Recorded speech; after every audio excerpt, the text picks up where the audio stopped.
The Road Traffic Management Corporation says 3 billion rand has been lost due to fraud at the licensing department.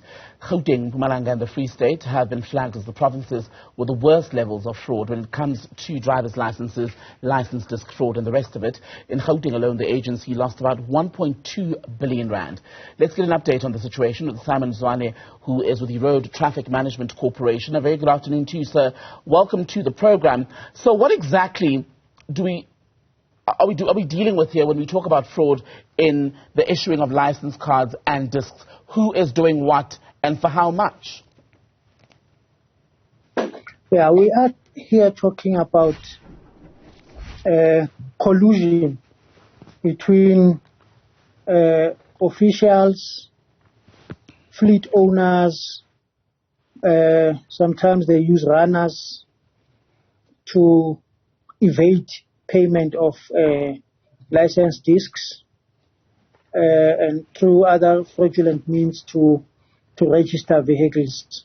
So yes, that's what we are talking about. We're talking about syndicates that are operating from the licensing centers that involve those players. Sometimes there's involvement of also driving school operators who also obtain driving licenses for their clients fraudulently. People are getting licenses without undergoing the necessary tests, and ranges from learner licenses up to driving licenses themselves. So that's the money that we are losing as a result of those kinds of activities. So the conversation about people having to pay to obtain a driver's license in South Africa has been going on for years, because that's how rampant this level of fraud and corruption is. But yesterday, what was most startling at the briefing with the SIU is that, according to your investigations, there are people who are given licenses to be on the roads and drive without having undergone any assessment at all. Yes, it does happen. You would know, last week and 2 weeks back, we arrested about 7 people at Fortville. And some of the applicants there, they had driven all the way from Cape Town to come and obtain their driving licenses at Fortville without getting into a vehicle at all. So they were arrested, they charged together with the examiners and the driving school operators that had facilitated that transaction. And there were arrests also last week in Western area, where now cashiers were using the passwords of the examiners to also sell driving licenses to members of the public, and those were arrested, and we're still looking for the members of the public that obtained those licenses in that way. So that those investigations are continuing to identify all other applicants that had obtained the driving licenses through those means. So yes, right. There is that thing that's happening, and we're paying attention to it. Given the widespread scale of it, then the wide scale of the problem itself, just how widespread it is in the system. Is the goal now from yourselves as the authorities, is it to bring it to an end? Do you think that's even possible? Yeah, we have to set the bar high. We want to bring it to an end, not only through investigations and running after the people, but also improving the systems, introducing new technologies that will help us to detect on time, but also technologies that will help prevent these kinds of things from happening. So because we have to be preventative while we are also following up and investigating those instances where we need to follow up. But prevention needs to be critical. So putting in new technologies. I mean, for instance, I can tell you now that for learner licenses, we've introduced computerized learner license tests. Mm-hmm. So it's no longer possible like in the past where the examiner will give you all answers that you will use when you get into the learner licensing test. The computer itself generates the paper that you must be writing. So it has got no way of knowing what paper will be generated by the computer. Okay. And the computer marks the paper and gives you the mark whether you failed or passed. So those are kinds of interventions that are being put in place to ensure that these matters are addressed. Where else in the system are you looking to remove human involvement in order to avoid interference for corrupt gain?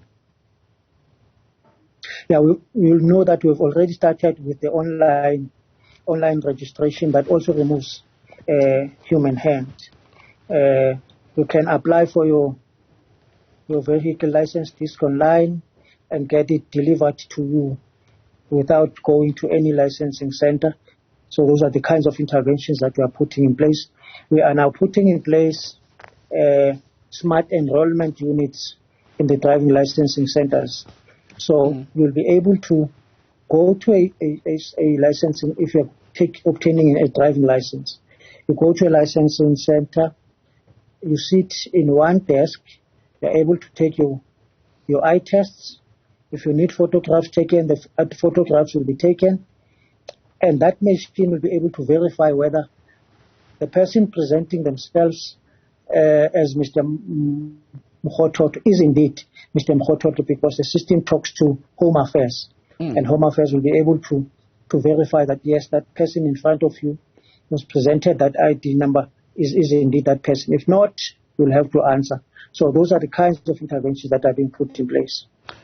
Very quickly then, on the issue of Gauteng, the Free State, and where else, Mpumalanga being the worst affected provinces when it comes to this sort of crime, what is going on in those provinces that's different from the 5 other provinces in the country? Now, the CEO didn't mention the names of provinces. He said there are 3 provinces of interest.